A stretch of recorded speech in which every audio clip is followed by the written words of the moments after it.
You ask Tiger to solve. This deals with linear equations with one unknown. The final result is y equals 12 over 5. Let's solve it step by step. Simplify the expression. Expand the parentheses. Multiply the coefficients. Simplify the arithmetic. Group all constants on the right side of the equation. Add 8 to both sides.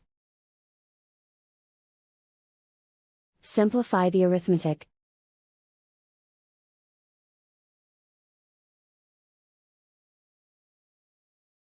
Isolate the y.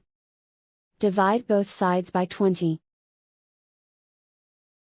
Simplify the fraction. Find the greatest common factor of the numerator and denominator. Factor out and cancel the greatest common factor.